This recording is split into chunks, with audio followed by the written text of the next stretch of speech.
wrapped up, there's always the next thing and the next thing and the next thing, and in between everything else, there's exploring Discord and also a little bit of exploring Twitch, even though we've been on Twitch for a couple months now. And when it comes to Twitch, I have learned that I can have bots. I can have kind of like robots to put in special symbols and everything. And I'm going to test one out right now to see if I set it up great, because there is Twitch, but Twitch also works really good with Discord. So if I do this correctly, did it maybe do it? Yes, it did it.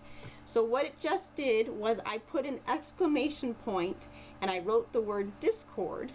And when I did that, my little Nightbot with Twitch suddenly popped up and said, join the Story Crossroads Discord invite link. And then there is the direct link. I didn't have to take a lot of time to suddenly type it out. All I had to do was exclamation Discord, and ta-da, it's saved in the system. Hurrah, that means I did it right, at least from what I can tell. That's always exciting.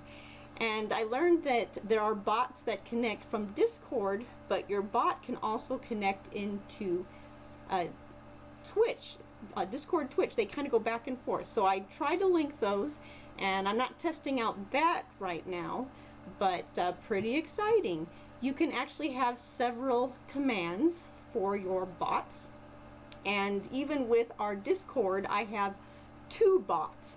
I have the discord.me, and I believe, I don't really understand that bot exactly, but that bot, if I understand, helps invite people to this somehow, but I don't really understand that bot. But the one that I actually was able to set up some commands, I put Storybot. So I can also do exclamation and then write something and it can do something. So I'm very excited. Yay!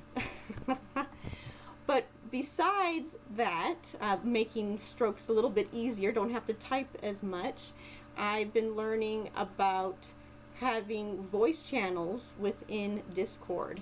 So last week on Twitch, it was right before our first one. Now I can tell you we've had one and it works.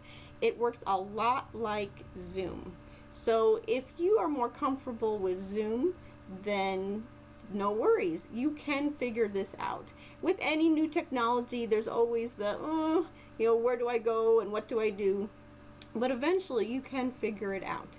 And once you click in, you have similar symbols. So you have the video camera that you can click if you're going to show your video. You also have the microphone if you're going to mute yourself or unmute yourself. And you have even the ability to share your screen just like you would in Zoom if you're going to share a video, if you're going to share a picture, if you're going to share some slides. So you can do a lot of what you would do in Zoom, but it's not as formal, it's not as, you might say, organized as it is with Zoom, but you can still do quite a bit. I think it has great potential, especially if storytelling guilds or meetings are hard to have. I think Discord is a great way to do that. But if your people are much more comfortable with Zoom, then of course continue with Zoom. I know Story Crossroads, we have our board meetings through Zoom, and this was way before the pandemic. This was just something we were used to. But why in the world are we even looking into Discord? Well, it's because 19 million people go onto Discord a day. That is just a crazy number. Oh, and a big shout out and hi to Foxtails, or AKA Brian. So wonderful to have you in. And I did notice that suddenly you joined not just the delving into the Discord world, but Twitch. So congratulations, you did it. Now you can see what Twitch is about. And I hope you explore it, because there are a lot of performing artists on Twitch, especially musicians. We need more storytellers though. I would love to see more storytellers. And just like how Patreon has a monthly subscription, you'll notice that there's a lot of performing artists that if they set it up this way, they can do a monthly subscription as well through Twitch. And Twitch and Discord were both worlds within video gamers. And then after the video gamers have it for so long, other people discover it and woohoo, they see what they can do with it. So always exciting to do things like that. When we had our first voice video channel last week, we had 5 of us, and whenever you start off, you always know it's going to be small, but hey, that was a great, wonderful five-person group. And our main person who was talking was Carl, and Carl works with Antelope Island. He gives tours all the time, and he was able to share some thoughts. And he said that as a result of that voice channel, because of feedback and all of us being a sounding board for him, that he was going to really delve into and figure out his repertoire better. And that was wonderful. Even after the voice channel, I loved how there were people still sharing some web links of articles, for example, by Doug Lipman about looking at stories. So that was lovely. And I know that tonight we're going to have a wonderful time too, because Tim will be sharing about some storytelling project idea. And I believe it has to do with a podcast, but he didn't say anything. And we do have a lot of wonderful storytellers who do podcasts or are just delving into it. And so, Brian, if you're still on, or Foxtails, however you want me to call you on this, I know that you've been doing a podcast. And how long have you been doing yours? So you can just type in your answer and I can get a hint as to that. But I think Discord is a great place for people just to hang out, especially if you're night owls. It doesn't have to be, because Discord is available 24/7. You don't have to just go onto Discord when there's a scheduled voice or video chat, or even just a normal text chat, just simply typing back and forth and you both happen to be online. There is always that. You can actually just kind of jump in if you have ideas or files that you want to share in the different categories, then you can do that. And please do. I'm all excited. We're collecting story memes. Yay! So bit by bit, I think we have at least 4, maybe we even have 5 now. There's a couple people I said, I need your help. I need you to find story memes. Usually people are looking for stories, but I really want story memes. And why? Because they just make me smile. I think they make other people smile too. So I'm counting 1, 2, 3. Yes, so we have 4. But I know at least a couple more people who said and promised that someday they would add to the story meme. And of course, memes, you know what they are. They usually are an image or a short little video or a GIF. And I want it to be a storytelling related theme, spoken storytelling. So my big thing is you can post on there, but just make sure it doesn't show a book, because we don't want to confuse people about storytelling versus story reading. Though we do love books, and a lot of storytellers definitely publish books. Now, with the technology with Discord, what we discovered is sometimes people had to go off and come back on in case things weren't working right for them. I think that's the same way for Zoom. If suddenly things are just not working great, if the internet connection doesn't seem the greatest, sometimes all you have to do is go off and go back in again. The tricky part is for Zoom, if you are the host and you suddenly jump off, you might accidentally end the whole call for everybody. It doesn't have to be that way, and there are ways to avoid that. But there's also with Discord, if suddenly I was off of it, even though I'm the host, people can still go on there whether or not I'm there. So there's no worries of it just disappearing completely. The channel will still be there. And I just may need to go out, go back in, and fix whatever might be going on. The first time when I went into a voice channel, I discovered that I hadn't linked up my microphone for Discord. And it was funny because I had just recently streamed, so I knew that the microphone should work. but it wasn't linking in. So whenever it's your first time, it's always a good idea to just test your audio. So when you go into the Discord, towards the bottom on the left side, there will be the gear that we're all pretty used to for user settings to fix things. So if you click on that, on there you're going to find under app settings, voice and video, and you can actually test them. Oh, you even heard that little noise because I just popped it up right now. And obviously that means my microphone is working great because it made that sound. And you want to make sure that your input device, your output device is what it needed to be. And it just wasn't the first time. And once I fixed it, yay, everything was great. There was a couple moments where if people couldn't show their video, sometimes it looked like there were two little blue squares, almost like, I kind of call it Tinkerbell dust, and it just kind of spinning around. But usually, again, if that person who was having trouble just disconnected, went out and went back in, that usually fixed everything. I didn't see anything with Discord about being able to record, because I know that is a nice thing about Zoom, is when you want to record.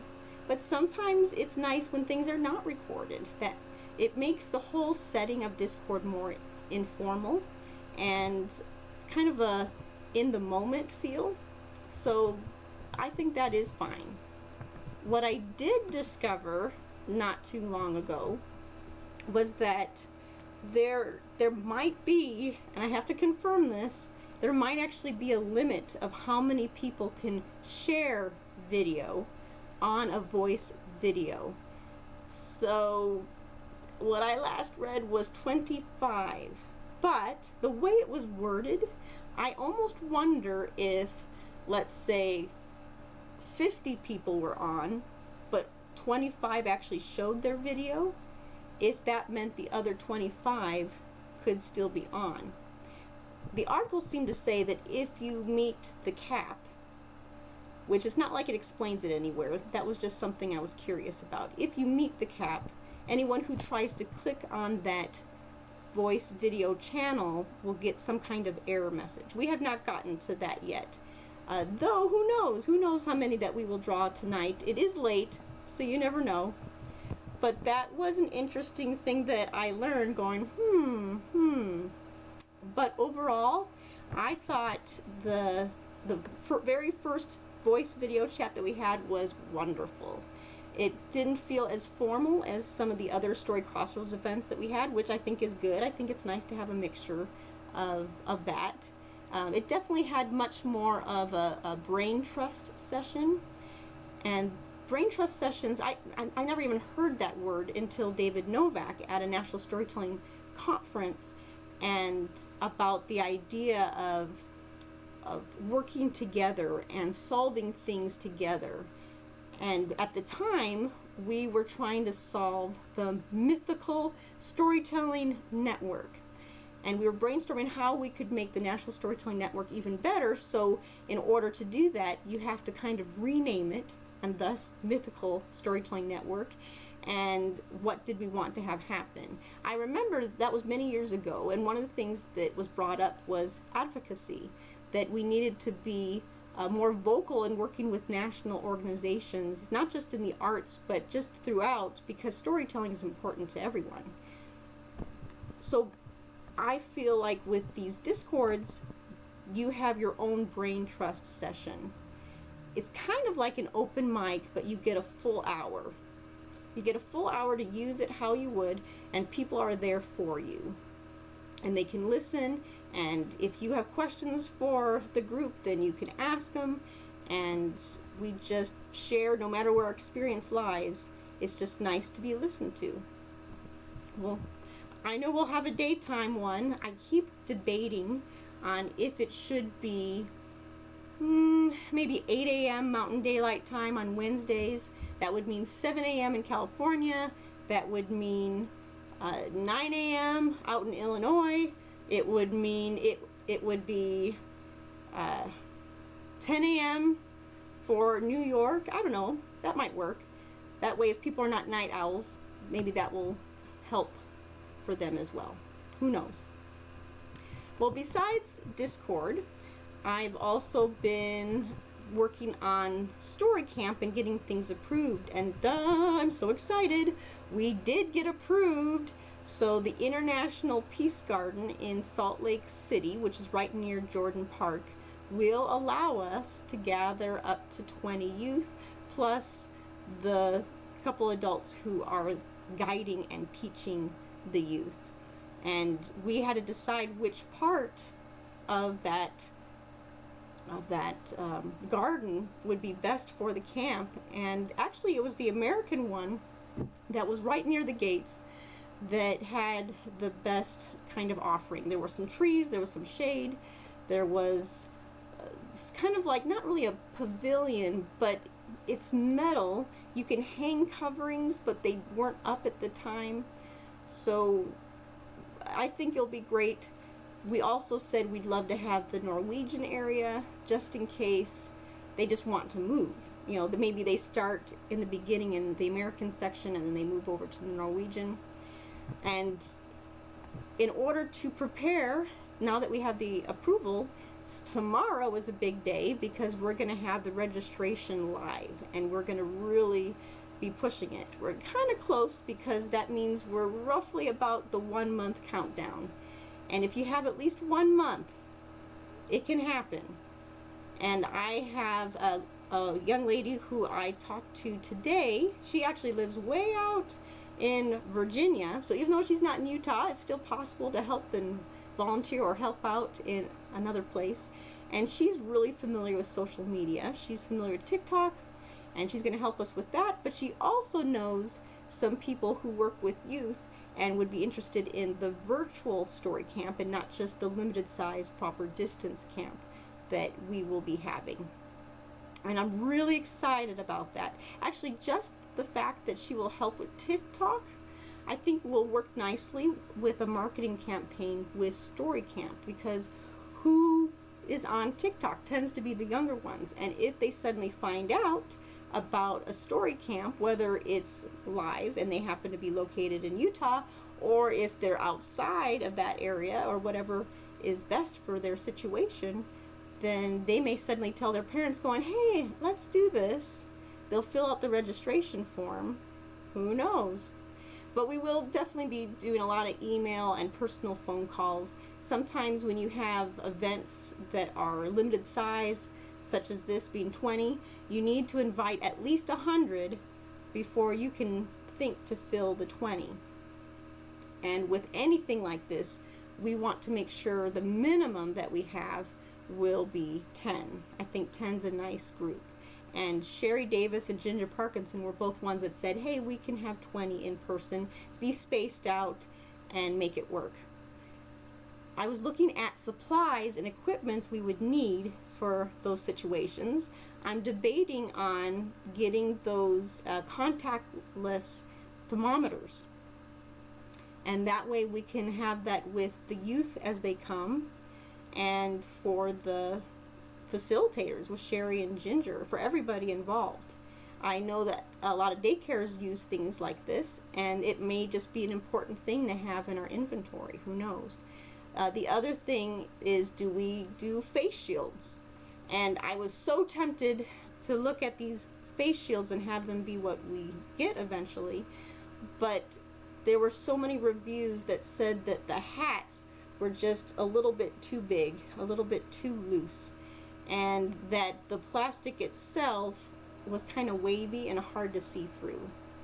So I'm gonna have to rethink it. Obviously they could still use masks if they're distance enough. Yes, they could maybe not wear a mask, but that makes me nervous because we're requiring everyone to wear a mask. It just seems like the best thing is to somehow figure out a face shield that's going to work. I've known some storytellers that have actually created one themselves. Actually, Darcy Tucker made one, and she used a 2-liter bottle, and she stapled it onto a nice wide-brimmed hat, and it actually looked pretty good. It's amazing how she was able to stretch it out because it didn't have the feeling that it had once been a soda bottle. I only knew that because she said that. So that could be maybe a possible way, but is it the best plastic to look through? I don't know. So if you guys know of any face shields that would probably be better in the situation, let me know. Otherwise, there's really good pronunciation through those masks. We'll have to see. But in the meantime, I jumped on Zoom with Sherry and Ginger, and we did a couple things. Because we have to create at least 3 web pages for the story camps. We have the main story camp web page, then we have another web page for virtual story camp, and another web page for the limited sized, and all of that, you know, kind of linking to each other. But we have to have, what I'm thinking, at least 3 promo videos.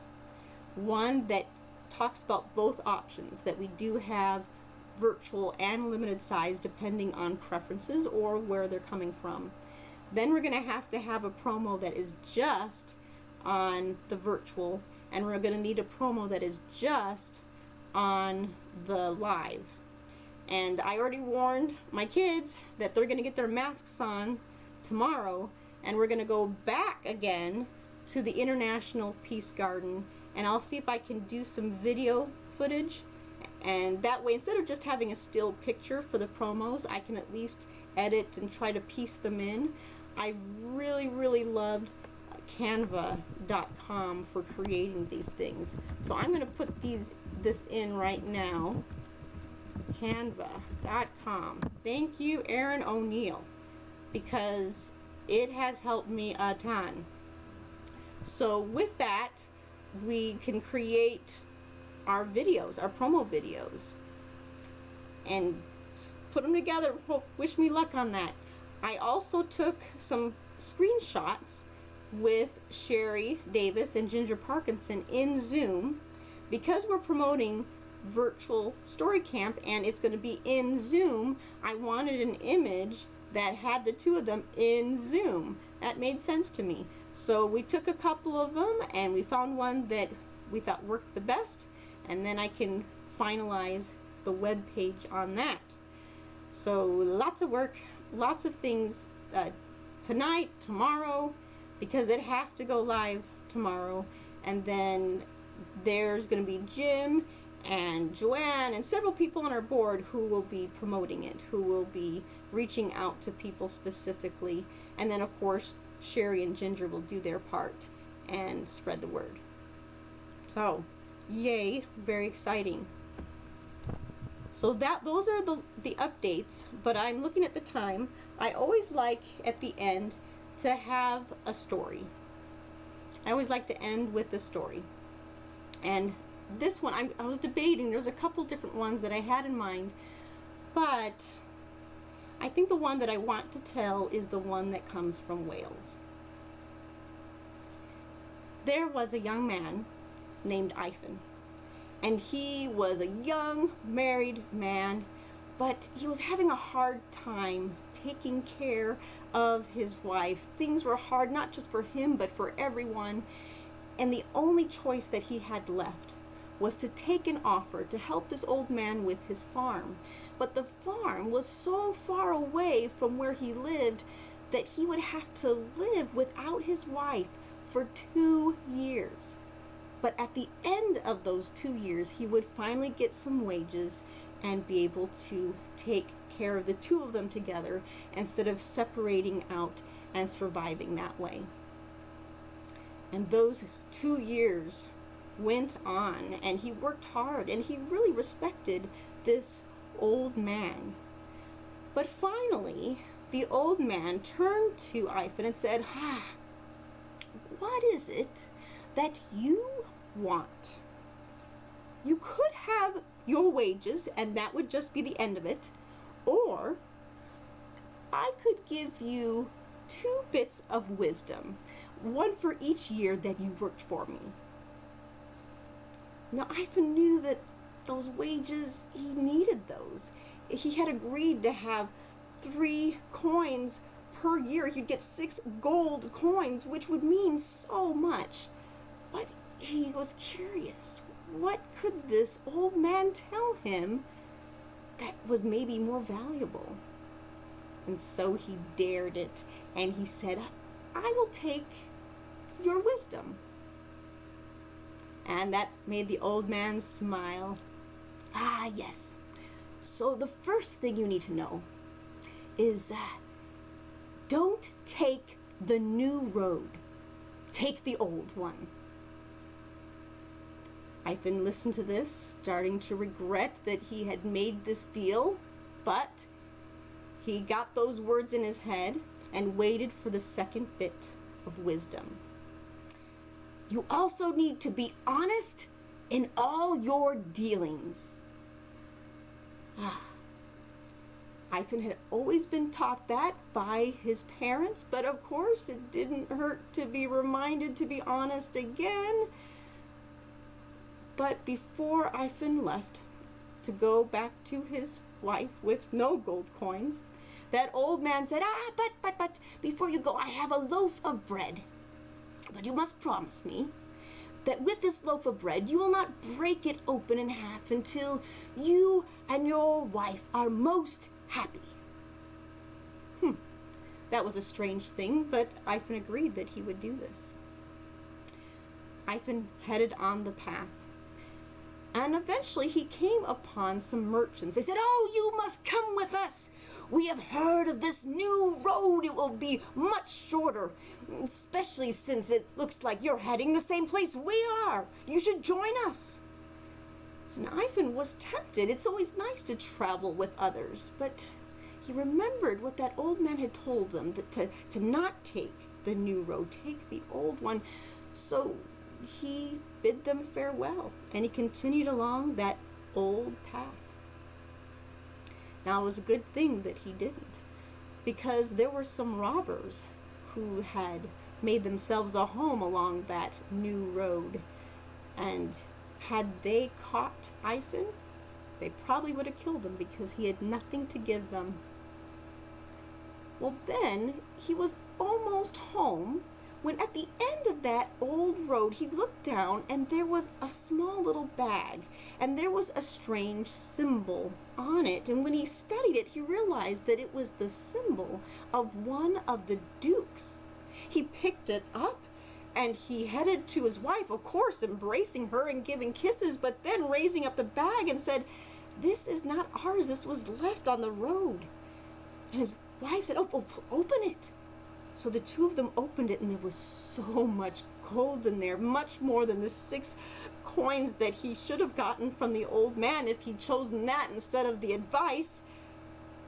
And there was that feeling that perhaps they should just keep the gold, but Ivan remembered he was supposed to be honest. He had been taught by his parents. He was told that by the old man. So he and his wife decided that they would go to the Duke's home and return it. So they took that long path to the Duke's home, and they pounded on the door, but no one answered for a long time until finally a guard did. Says, what do you want? There's this bag of gold. It has the Duke's symbol on it. We just want to return it.